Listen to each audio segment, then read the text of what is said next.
The Red Fighter Pilot, a condensed version. Early life and military beginnings. Manfred von Richthofen was born on May 2, 1892, into a Prussian aristocratic family.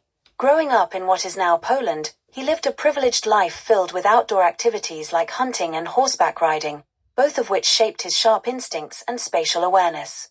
These skills would later prove invaluable in aerial combat. At the age of 11, Richthofen joined a military cadet academy, following in his father's footsteps. He described his military education as strict but formative.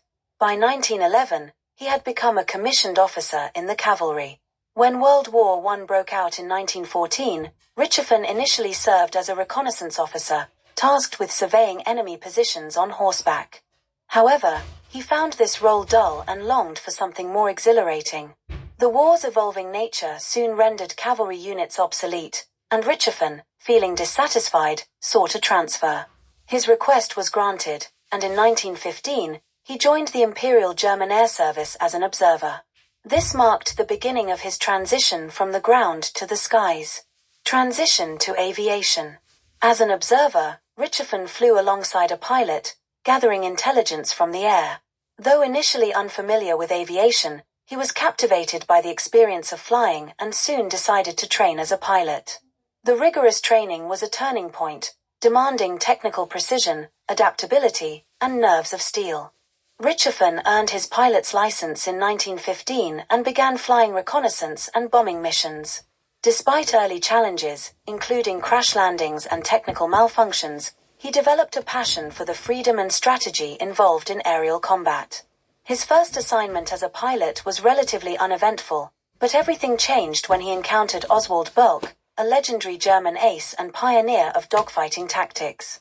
Boelck became a mentor to Richthofen, teaching him the rules of aerial warfare that would shape his career. These rules emphasized discipline, teamwork, and tactical advantage, such as attacking from behind and above whenever possible. Becoming the Red Baron. In September 1916, Richthofen achieved his first aerial victory, shooting down a British aircraft. This moment ignited his drive to become a top-tier fighter pilot. Unlike many of his contemporaries, who viewed combat as an adrenaline-fueled contest, Richthofen approached it as a calculated sport. To make his aircraft recognizable and to intimidate opponents, Richthofen painted it bright red. This bold move earned him the nickname the Red Baron and helped solidify his reputation. By early 1917, he had established himself as one of Germany's most skilled pilots, accumulating numerous victories. Richthofen's rise coincided with his appointment as commander of Jagdstaffel 11, Jaster 11, an elite fighter squadron. Under his leadership, the squadron adopted aggressive tactics and became one of the most feared units on the Western Front. Richthofen took great pride in mentoring younger pilots, sharing Boelck's principles to ensure their success. The pursuit of glory and tactical brilliance. Richthofen's memoir reflects his disciplined approach to combat. He believed in precision and efficiency, often waiting for the perfect moment to strike. His preferred tactic was to target isolated aircraft, ensuring his success with minimal risk. Despite his growing fame, Richthofen remained humble about his skills, attributing his success to thorough preparation and an understanding of his aircraft's capabilities. He flew an Albatros D.3 and later the Fokker Doctor I triplane, both of which he mastered to devastating effect. Richthofen also recounts the intense camaraderie among pilots. Life in the squadron was both thrilling and perilous, with victories often followed by the loss of comrades. He describes the mix of emotions he felt after downing enemy planes, pride in his achievements but also a somber recognition of the lives lost. Bloody April and peak success. The spring of 1917, known as Bloody April, marked the height of Richthofen's career. During this period, British forces suffered heavy losses in aerial battles, many of which were due to Richthofen and his squadron. By the end of April, he had claimed over 50 victories, solidifying his status as Germany's top ace. Richthofen was awarded the prestigious Pour le Mérite, or Blue Max, a symbol of his extraordinary achievements. The memoir details his mixed feelings about the fame that accompanied his success. While he appreciated the recognition, he remained focused on his role as a soldier and leader. Leadership and responsibility.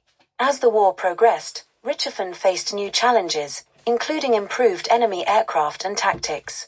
His responsibilities as a squadron leader also weighed heavily on him. He took his duty to train and protect his pilots seriously, often prioritizing their safety over personal glory. The memoir reveals his introspection about the nature of war. While he remained committed to his mission, he expressed a growing awareness of the war's brutality and the toll it took on both sides.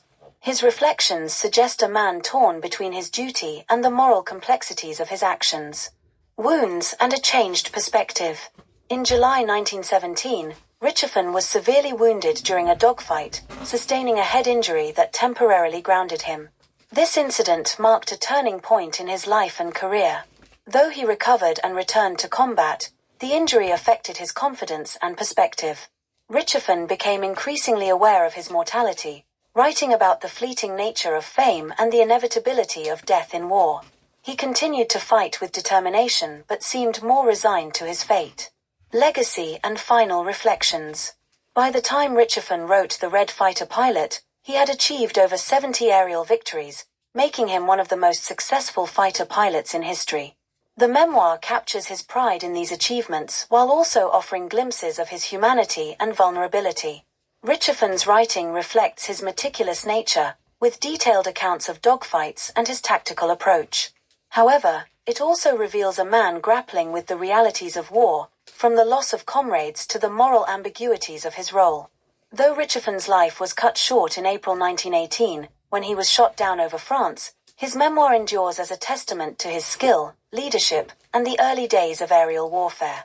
This condensed version maintains the essence of The Red Fighter Pilot, focusing on Richthofen's journey, achievements, and reflections on war.